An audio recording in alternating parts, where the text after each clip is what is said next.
In this pan, we previously cooked 8 slices of bacon, so now I'm going to add the vegetables to the pan. You want to cook it in the bacon drippings. If you don't have enough bacon drippings, add some butter. And this is 2 small onions, 2 small carrots, and 2 ribs of celery. And you just want to cook these until they are soft and translucent. It should take 5 to 6 minutes given the amount we have.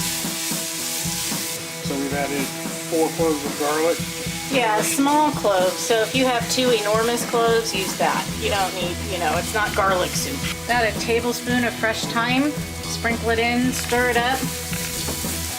Cook it. You'll be able to smell the thyme. You want to cook it about a minute just so it has time to release all its flavors. 6 tablespoons of flour, any kind, doesn't matter. Throw it in there and then whisk it all around. Coats all the vegetables. And you want to cook this a minute to 2 minutes until the flour taste is cooked off, but also until the flour gets like a golden brown color, because it'll make your soup pretty.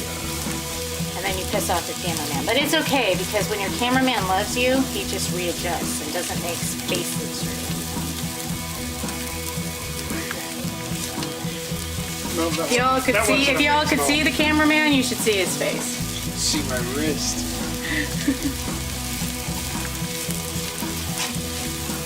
Okay. It's kind of hard to see on the camera, but you can really actually see that this flour has changed colors significantly. So the next step is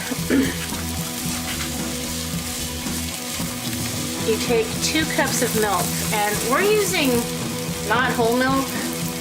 I don't think it matters. You could use skim milk if you want. This is 2%.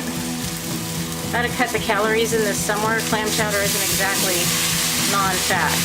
And you want to do this slowly because your flour, even though it's all coated on the vegetables, will lump. And you can see where it's just picking up the moisture from that milk. Okay, so now you can just kind of go a little bit faster. And then you switch hands because this hand gets really hot.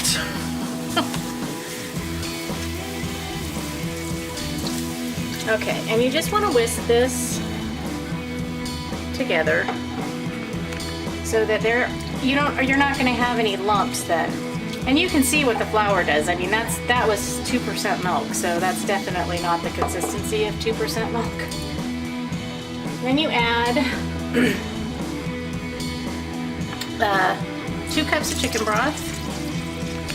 And we just, this is store-bought. You can use, if you have homemade at home, feel free to use it. It'll probably be a lot better.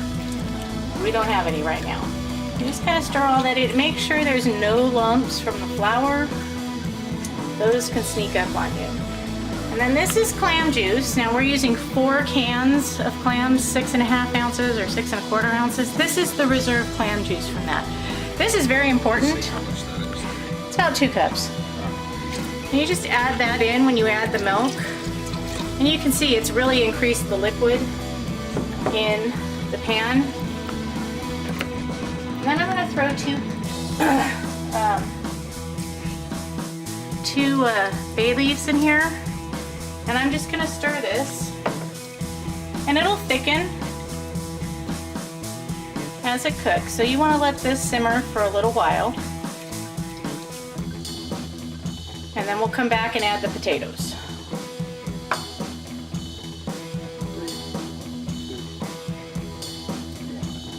So about maybe 4 minutes has gone by and it has significantly thickened up and it's looking pretty. Now it's time to add your potatoes. We're using Yukon Gold potatoes. These were very small Yukon Gold potatoes. There's about 9 of them in here that you can see I cut into a pretty small dice. Just dump them in there and you splash all over your kitchen like I just did. It's all right. As Julia always said, if you don't make a mess, you're not doing it right. You just stir this up and then you reduce it to a bare simmer because you don't want the milk to curdle in your soup.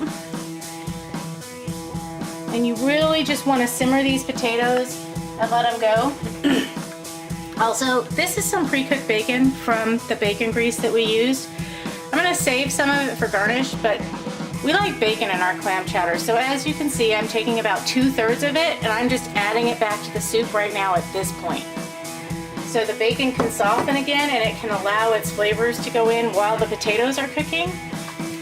So the potatoes get all of those flavors from that pan. And I'm gonna cover this and just let it simmer for about 15 minutes and we'll be back. 15 minutes later, 4 cans of chopped clams. Don't get the minced ones, they're too small. And 2 cups of cream. In the pot it goes.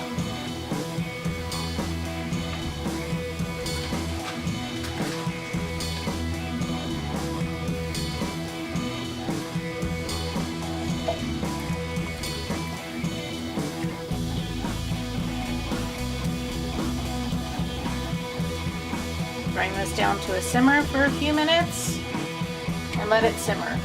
If it's too thick for you, which this looks perfect to me, it's kind of that half between the really thick clam chowder and a thinner soup, and it will thicken as it simmers with the cream. Just let it cook.